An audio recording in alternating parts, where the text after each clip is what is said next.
Welcome back guys. जैसा कि आपने वीडियो के टाइटल को पढ़ ही लिया होगा कि आज हम इस वीडियो में सीखेंगे कि सक्शन कैसे करना है। और ये आज की जो ये वीडियो है ये हमारे चैनल पासी चैंप के एक मेंबर ने मुझे बोला था वीडियो बनाने के लिए सक्शन कैसे करते हैं, जिनका नाम मनोरंजन है। तो मनोरंजन जी, लीजिए आपकी ये वीडियो हाजिर है। तो सबसे पहले कुछ बेसिक बातें सक्शन के बारे में पता होनी चाहिए कि सक्शन को कैसे करते हैं और कैसे सक्शनिंग के टाइम कौन कौन सी जो सावधानियां हैं, कौन कौन सी बातों को ध्यान में रख के सक्शन करना पड़ता है गाइस। तो पहले मैं इसके बारे में बताऊंगा, फिर मैं आपको लाइव डेमो करके दिखाऊंगा और सक्शनिंग के टाइम कौन कौन सी चीज़ों का यूज़ होता है वो भी इसी वीडियो में मैं आपको बताऊंगा। तो ज़्यादा टाइम वेस्ट नहीं करते, लेट्स डाइव इनटू इट।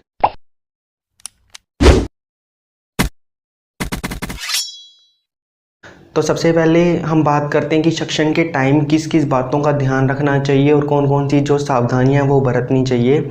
तो गाइस, सबसे पहले तो आपको सक्शन के टाइम आपको सक्शन कैथेटर का यूज़ जो सबसे ज़्यादा ज़रूरी होता है उसका यूज़ आपको अपने दिमाग में पहले ही बनाना पड़ेगा कि आपको किस तरह का जो सक्शन कैथेटर है वो यूज़ करना है।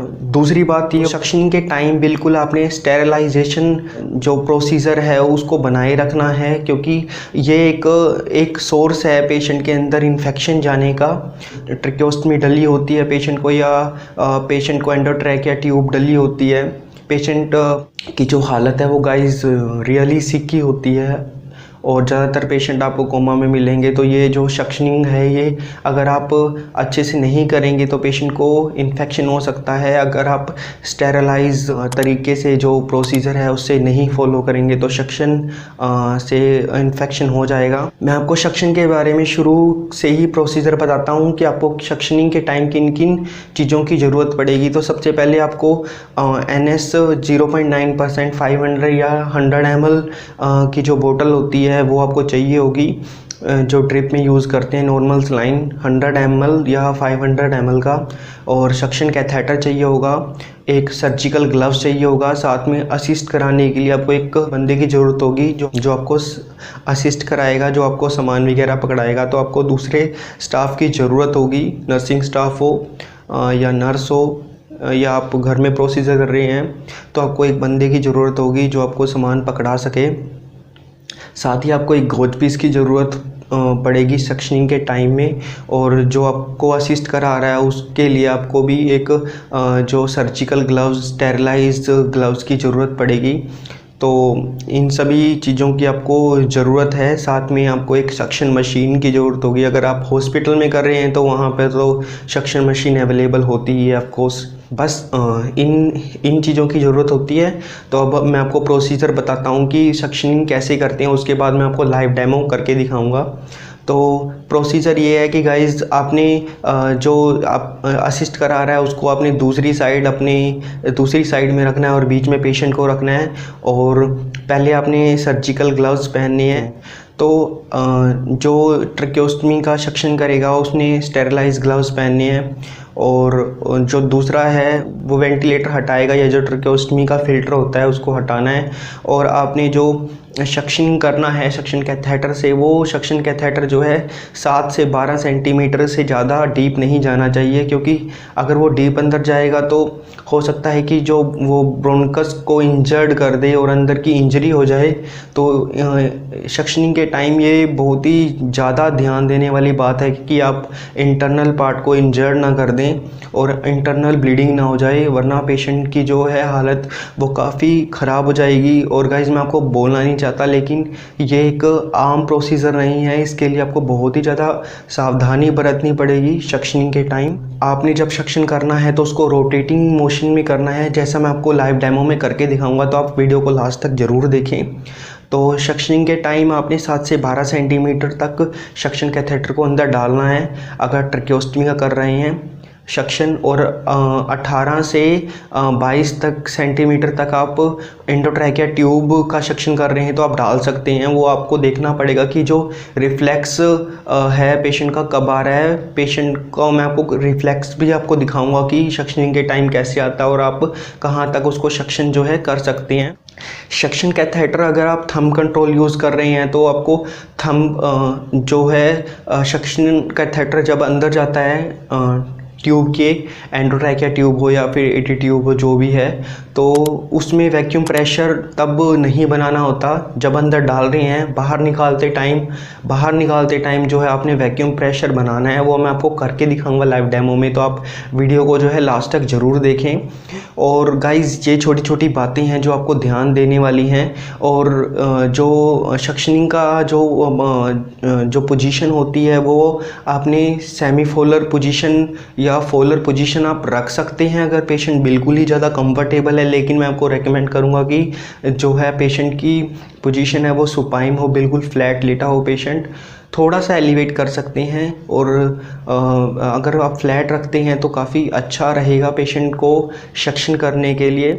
कई बार सक्शनिंग के टाइम एम्बू बैग का भी यूज़ करते हैं, और आप सक्शनिंग के टाइम NH3% सोडा बाइकार्बोनेट और म्यूसिनेक इंजेक्शन का भी यूज़ करते हैं अगर अंदर क्लोट वगैरह आ रहा है या पेशेंट को ब्रीथिंग डिफ़िकल्टी हो रही है, और अगर म्यूकस थिक वगैरह है। तो ये सारी बातें मैं आपको लाइव डेमो में करके दिखाऊंगा, तो आप वीडियो को लास्ट तक ज़रूर देखें।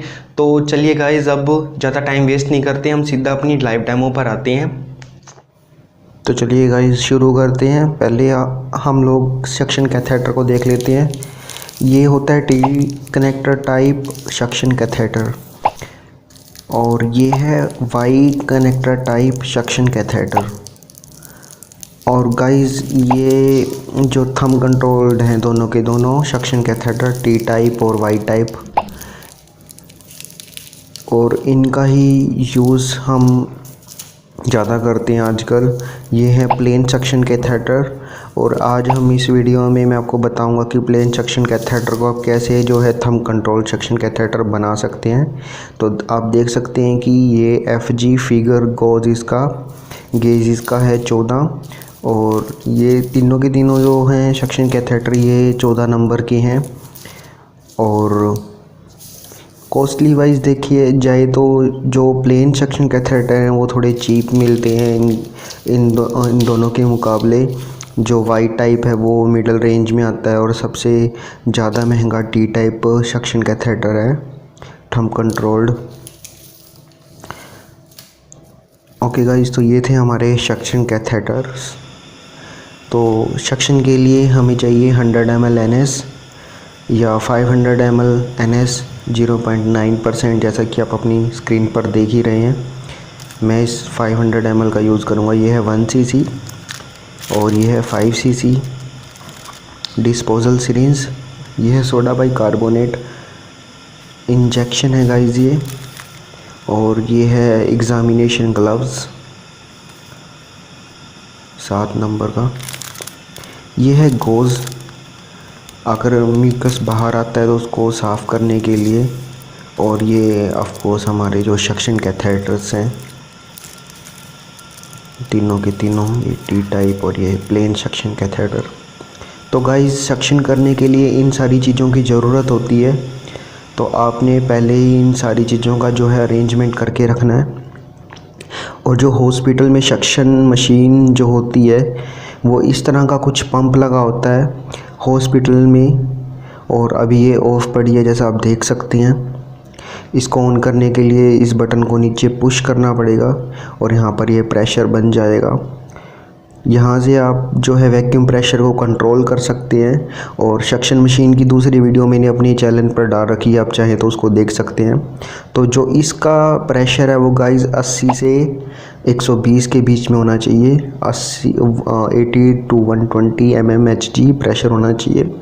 और ये देखिए कुछ इस तरह का मैंने अरेंजमेंट किया हुआ है प्लेन सक्शन कैथेटर को लगाने के लिए। इसके आगे जो है प्लेन सक्शन कैथेटर लग जाता है गाइस। और अगर आपने उसका यूज़ नहीं करना तो एक जुगाड़ आप कह सकते हैं, ये एक तरह का जुगाड़ है। देखिए नीडल की कैप है, ओके, तो इसे काट लेना है आपने, और जो सक्शन की पाइप होती है उसके आगे आपने ऐसे लगाना है। और इसको लगाने के बाद आप जो है प्लेन सक्शन कैथेटर को यूज़ कर सकते हैं, आपको कनेक्टर की ज़रूरत नहीं है। दूसरा गाइस जो मैं इस वीडियो में करूँगा, मैंने पहले ही ये थंब कंट्रोल जो है प्लास्टिक का सक्शन करने के लिए परचेज़ किया था, 180 रुपीज़ का आया था। और मैं इसके आगे जो है प्लेन सक्शन कैथेटर को यूज़ करता हूँ, क्योंकि जो प्लेन सक्शन कैथेटर है वो थोड़े चीप मिल जाते हैं, सस्ते। ओके, तो जो वाई टाइप और T type thumb control suction catheter हैं वो थोड़े कॉस्टली पड़ते हैं।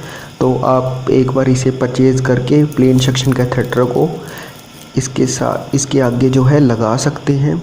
अगर आपका पेशेंट ट्रैकियोस्टमी का है या आपको बारी बारी सक्शन करना पड़ता है तो ये 3 से 6 महीने तक चल जाता है, और आप जो है प्लेन सक्शन कैथेटर को as a thumb suction catheter use कर सकते हैं। तो देखिए, अब ये थंब कंट्रोल सक्शन कैथेटर बन चुका है। और अगर आप यूज़ नहीं करना चाहते, आपने थंब कंट्रोल ही यूज़ करना है, तो गाइज़ मैं आपको इसका तरीका भी बता देता हूँ। देखिए, आपने सिर्फ पाइप के जो आगे का हिस्सा है उसमें ये जो हमारा थंब कंट्रोल सक्शन कैथेटर है उसको आपने कुछ ऐसे लगा देना है। ये देखिए, ये Y connector type thumb control suction catheter है हमारा। और इसी प्रकार हम दूसरा जो है हमारा suction catheter T connector type suction catheter को यूज़ कर सकते हैं। ये देखिए, कुछ ऐसे। अगर आप चाहें तो इसे प्लेन सक्शन कैथेटर भी बना सकते हैं, ऐसे बंद करके, और जब आप सक्शन करेंगे तो पिंच करना होगा।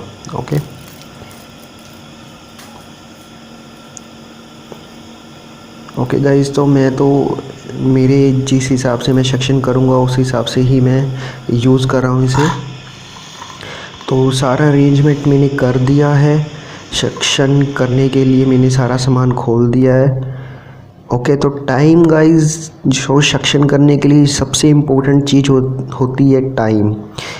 आपको 15 से 30 सेकंड के बीच में सक्शन को करना है, और अगर आप इतने टाइम में नहीं करते तो दिक्कत हो सकती है। ओके, तो ज़्यादा टाइम लगाएंगे सक्शन में तो पेशेंट की जो है सैचुरेशन वो डिप होगी, सैचुरेशन फॉल होगी, ब्रीथिंग डिफ़िकल्टी होगी, और पेशेंट रेस्टलेस हो जाएगा। हो सकता है कि पेशेंट को हॉस्पिटल में एडमिट कराना पड़े या उसे वेंटिलेटर पे भी लेना पड़े। प्रेशर कितना होना चाहिए मैंने आपको बता दिया है कि जो मिनिमम प्रेशर है कम से कम 80 का होना चाहिए, और वो 80 टू 130 तक हो सकता है। और मैक्सिमम अगर म्यूकस ज़्यादा थिक है तो वो 200 mmHg तक हो सकता है। अगर आप उससे ज़्यादा प्रेशर करेंगे तो अंदर की म्यूकस मेम्ब्रेन डैमेज हो जाएगी। ओके, तो सक्शन करना आपने उस टाइम बंद करना है गाइस जब ब्लड आने लग जाए, या आपको लग रहा है कि म्यूकस नहीं आ रहा, या 30 सेकंड से ज़्यादा का टाइम हो गया है। उस टाइम आपने सक्शन नहीं करना, आपने पहने ग्लव्स। अब और सक्शन मैं आपको दिखाता हूँ प्रोसीजर रोटेटिंग मोशन में कैसे करना है, जैसा मैंने आपको बताया था। देखिए, पहले रिफ्लेक्स देख लें। ये देखिए, रिफ्लेक्स इस तरह का आया, और रोटेटिंग मोशन में आपने ऐसे सक्शन करना है। एक बार फिर ये आया रिफ्लेक्स और रोटेटिंग मोशन। अब आप अच्छे से देख लें जो म्यूकस है वो किस तरह आएगा। म्यूकस रोटेटिंग मोशन में करना है आपने। और मैं आपको, जब आपने सक्शन कैथेटर को ट्रैकियोस्टमी ट्यूब के अंदर डालना है या टी ट्यूब के अंदर डालना है तो वैक्यूम प्रेशर नहीं बनाना। जैसे आप देख सकते हैं वैक्यूम प्रेशर बनाया मैंने। अब बाहर निकालते टाइम वैक्यूम प्रेशर बनाना है आपने। ये देखिए, कुछ ऐसे। अब मैं आपको सारा प्रोसीजर करके दिखाऊंगा, लेकिन आप पहले इसे अच्छे से देख लें, अच्छे से सीखें, ज़्यादा जल्दबाजी ना करें गाइस। देखिए, कुछ ऐसे आपने करना है। और सक्शन करने के बाद जो 500 ml NS है उससे आपने सक्शन कैथेटर को वॉश करना है। और वॉश कैसे करना है, देखिए इसमें मैंने होल बनाया हुआ है, और जो सक्शन कैथेटर है हमारा वो इसके अंदर जाएगा, और फिर आपने वैक्यूम प्रेशर बनाना है और ये वॉश हो जाएगा। जो अंदर का म्यूकस है वो सारा का सारा जो है कंटेनर में चला जाएगा, जो सक्शन मशीन के साथ अवेलेबल होता है, या जो कंटेनर मैंने आपको दिखाया था उसमें। तो जो हमारा प्रोसीजर है आप देख लें आप अच्छे से। बिल्कुल स्टेरिलाइज तरीके से आपने इसे फ़िल्टर को हटाना है ट्रैकियोस्टमी के। और उसके बाद वैक्यूम प्रेशर आपने अंदर डालते टाइम नहीं बनाना, पहले रिलीज़ करें और फिर बाहर निकालते टाइम वैक्यूम प्रेशर बनाएं। देखिए कुछ ऐसे म्यूकस आप देख सकते हैं आ रहा है और रिफ्लेक्स भी आ रहा है। ओके गाइस, 8 से 12 सेंटीमीटर आप डाल सकते हैं अंदर ट्रैकियोस्टमी में सक्शन कैथेटर को। और वॉश करने के लिए 500 ml NS का यूज़ कर रहा हूँ मैं। ओके, दोबारा देख लें आप, देखिए रिफ्लेक्स भी आ रहा है, आप अपनी आँखों के सामने देख सकते हैं आराम से रिफ्लेक्स आ रहा है। ओके गाइस, तो ये था हमारा फर्स्ट प्रोसीजर। दूसरा जिसमें हम एम्बू बैग का यूज़ करेंगे और साथ में 3% नॉर्मल सलाइन का यूज़ करेंगे जब पेशेंट को थिक म्यूकस आ रहा है, मतलब गाढ़ा अगर म्यूकस आ रहा है, बारी बारी आ रहा है, तो आप NS का यूज़ कर सकते हैं। ये अंदर क्लोट है, NS मैंने डाला। अब मैं एम्बू करूँगा 3 बार। ये देखिए कुछ ऐसे, फिर आपने हटाना है और फिर सेम प्रोसीजर पहले वाला जैसे आपको दिखाया गया था वैसा आपने करना है।